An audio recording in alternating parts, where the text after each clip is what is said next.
The time is June 1945. The occasion, the return to his homeland of a war hero whose stature has seldom been matched in the esteem of his countrymen. The European phase of the greatest war that America ever fought is over, and part of the warmth with which the people of Abilene, Kansas greet General Dwight Eisenhower reflects the deep joy of a nation approaching peace again. Some of it is a welcome any hometown might give a favorite son who has done well. But more than that, it is a testimony to the gratitude felt in every corner of the Allied world for a man who stewarded a crusade to its victory. His crusade had many battles and many triumphs, but it found its symbol in one day above all others. D-Day, June 6th, 1944. The invasion of Fortress Europe was one of the greatest military undertakings of all time. On the outcome of this bold effort hung the fate of the war. Because so much hope had been bound up in the success of this adventure, the architect of that success found the hearts of the people open to him, from Europe to the town of his boyhood, where the adventure of Dwight David Eisenhower, the man, began. Abilene, Kansas, following the war, was a busy and proud town of almost 7,000 people living in the heart of the western wheatland, and was typical of the kind of town that comes to mind with the phrase grassroots. Its streets and its buildings bore testimony to a living and growing America. One of its proudest buildings, the Eisenhower Museum, was visited daily by citizens from all parts of the country.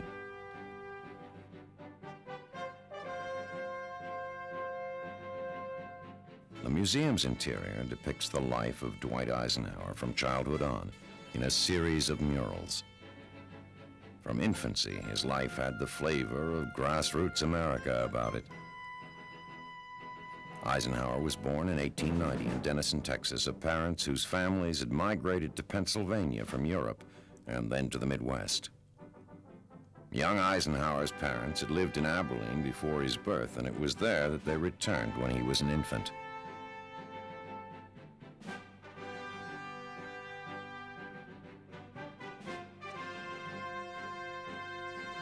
And it was here that he grew to maturity through a childhood that was active, eager, and happy, an experience he shared with his family. It was a boyhood in which sports played an important part.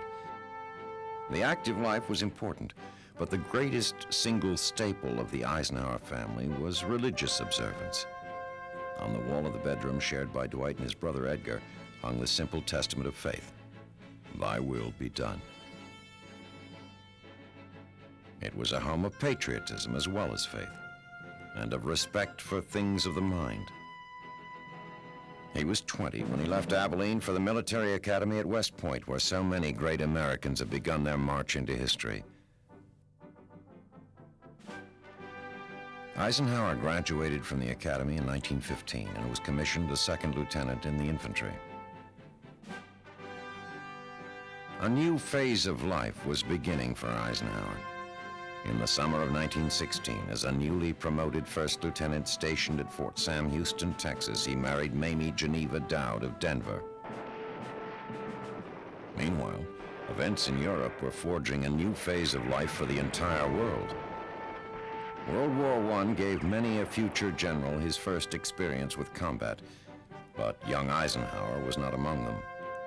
Instead, World War I brought him command of a tank training center in Gettysburg, Pennsylvania, where he prepared troops of the new Tank Corps for overseas duty. He received the Distinguished Service Medal for his performance, but before he was able to get to Europe, the war ended. In the late 1920s, after graduation from the Command and General Staff School, Major Dwight Eisenhower went to Europe for the first time. He was stationed in France to prepare a guidebook on American battlefields across the continent.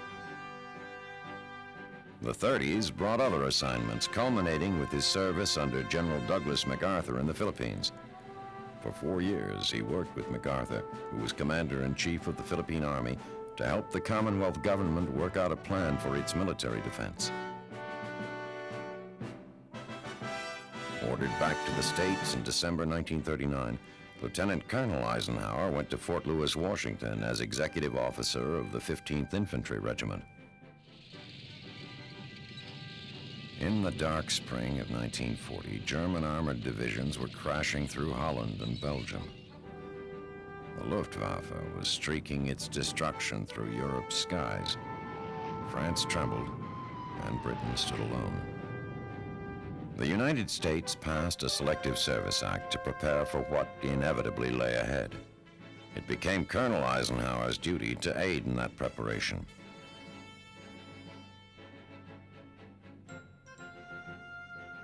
Late in 1940, he was made Chief of Staff of the 3rd Division, where his diligence and hard work brought him assignment as Chief of Staff of the 9th Corps. In the summer of 1941, Colonel Eisenhower became Chief of Staff to General Walter Kruger, whose newly organized 3rd Army was preparing to participate in the most realistic war maneuvers yet held by American troops. In these maneuvers over the Louisiana countryside, as America fought against time to train its growing army of citizen soldiers, Eisenhower's task was to work out a plan of defense against an invading mechanized force.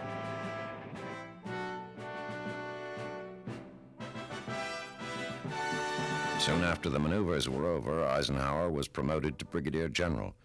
Within days, the Japanese attacked Pearl Harbor. From almost this moment on, the fate of the nation and the fate of General Dwight Eisenhower would be inextricably bound together. Called to Washington in the first weeks after the war began, Eisenhower went to work in the War Plans Office of the War Department. Among the goals formulated during this time was the strategic determination to eventually cross the English Channel. The mural covering the west wall of the Eisenhower Museum dramatizes the process of General Eisenhower's rapid ascension to public prominence. Because an all-out channel crossing would be impossible before 1944, and because the need for offensive action was immediate in 1942, the Allies undertook, as a combined operation under the command of General Dwight Eisenhower, the invasion of North Africa.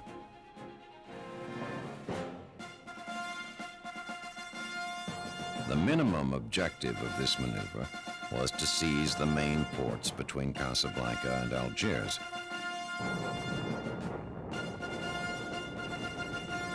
Along the rim of the North African coast, troops went ashore in late November.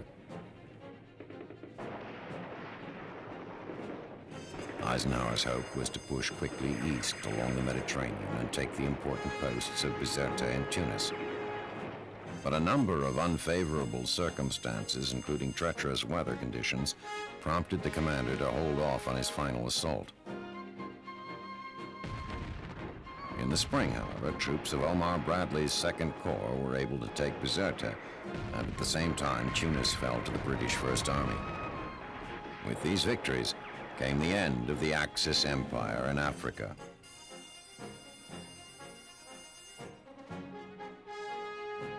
The Allied leaders and the men who had fought under them proudly commemorated their victory. One of the greatest products of this victory, in the words of the commander himself, was the progress achieved in Allied unity and the establishment of a combat team that was already showing the benefits of a growing confidence and trust among all of its members. The successful end of the campaign brought personal recognition to Eisenhower. Throughout the world, he was seen as a great leader. But the commander himself interpreted this recognition as proof that free men can find in unity a way to victory, even against seemingly impossible odds.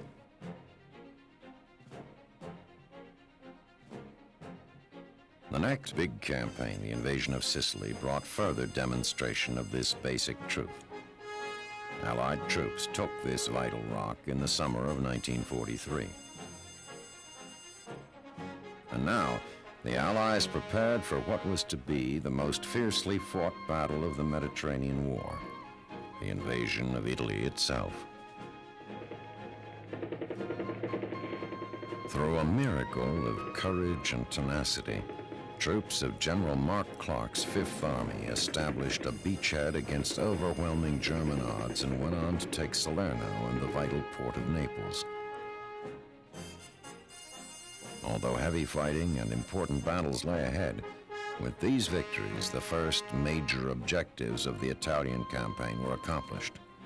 Allied forces were on European soil and would be able to pin down German troops far from the scene of the cross-channel invasion being planned for the following year.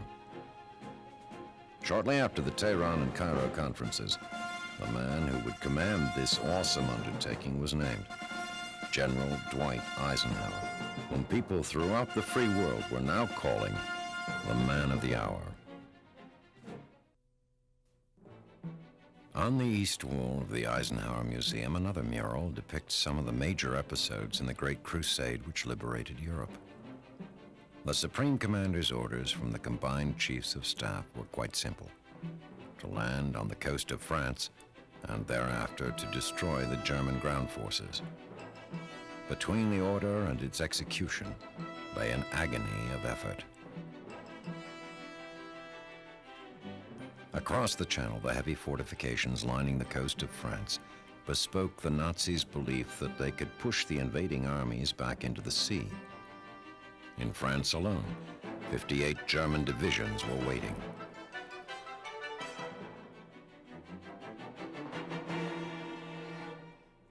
Preparing for the invasion was a job without pause.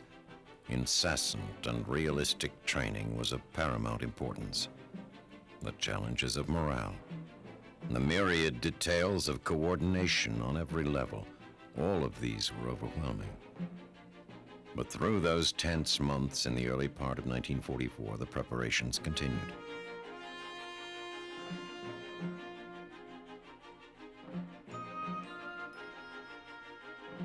And finally, after being postponed one day because of weather conditions, the eve of D-Day was at hand. The commander visited the airborne troops who would lead the invasion. "I found the men in fine fettle," he wrote later, joshingly admonishing me that I had no cause for worry. D-Day, with the fate of the war hanging in the balance. 500,000 troops, backed by millions more, faced outward across a stormy sea.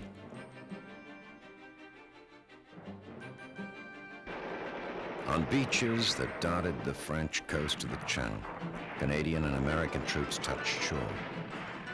The first fateful moments passed, and Allied troops were holding on French soil. 1 week after the landings, the commander was able to say to the vast armies under him, "Your accomplishments in the last 7 days of this campaign have exceeded my highest hopes." Less than 2 months after the invasion, the Allied force broke out of the beachhead perimeter in the hedgerow country around Saint-Lô.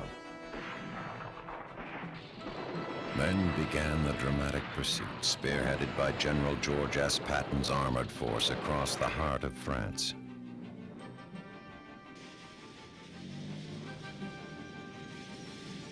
And then, the grand triumphant march through Paris after its liberation by French troops and soldiers of the U.S. Fifth Corps. Beyond Paris lay the liberation of Belgium and the yard-by-yard struggle across the German border.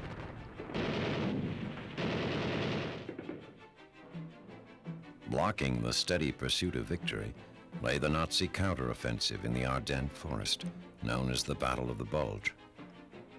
Through a grim and bleak period of several weeks, the enemy, supported by devastating conditions, isolated and assaulted Allied forces. General Eisenhower called upon all troops to rise to new heights of courage and effort. The brave men of the beleaguered forces held and steadily began pressing the enemy back.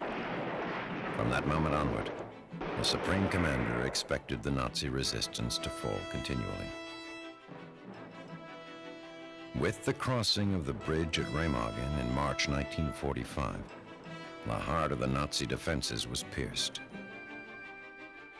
Still, there remained the substantial task of mopping up what was left of the enemy west of the Rhine and accepting the surrender of the droves of German soldiers that began to appear.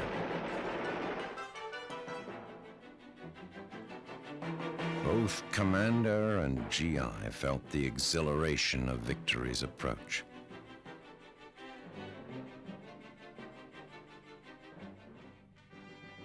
Finally, victory came with the German surrender on May 7, 1945.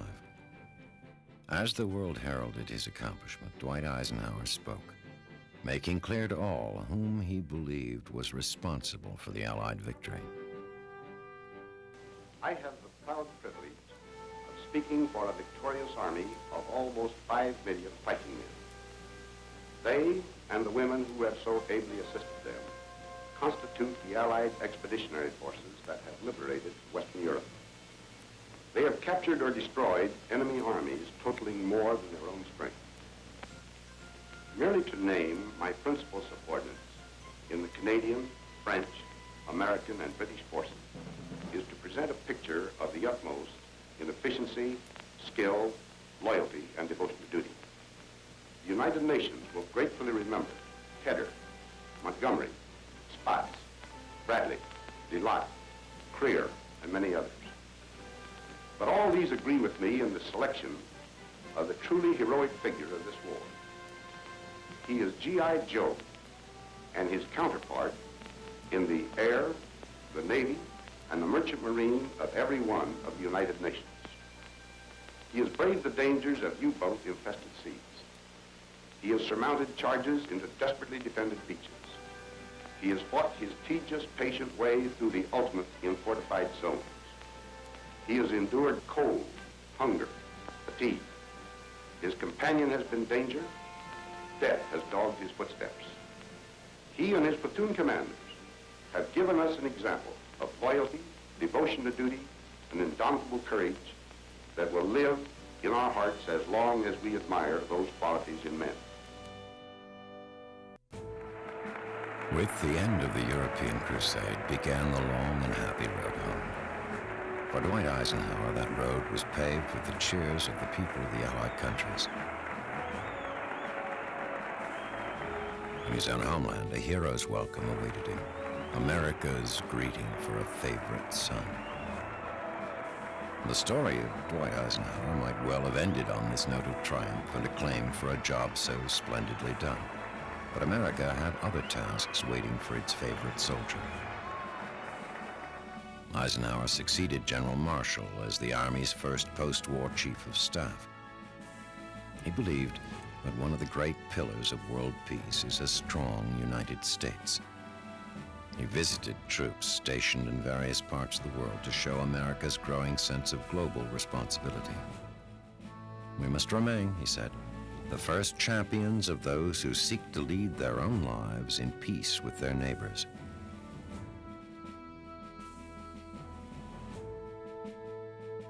Finally, on February 7th, 1948, the general from Abilene, after 36 years of service to his country, left active military assignment.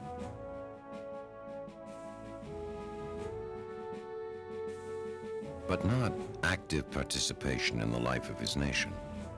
He accepted an invitation from Columbia University to serve as president of that great institution, enabling him, or so he thought at the time, to devote the remainder of his useful life to the challenges of education. Events of the post-war world dictated otherwise.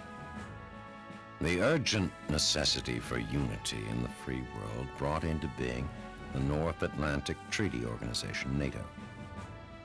And it was evident that only one man could make that vital and complicated organization work from the outset: Dwight Eisenhower. At the end of 1950, he answered his country's call once more and was on European soil to assume command of the armies of the Alliance.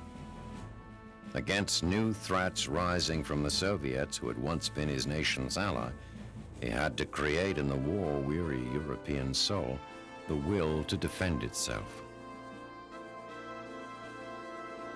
For more than a year, he labored diligently at his task of coalition.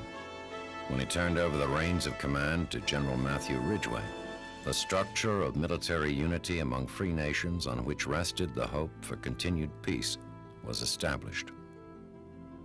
Once again, with the accomplishment of substantial victory behind him, this might well have been the end of his public career.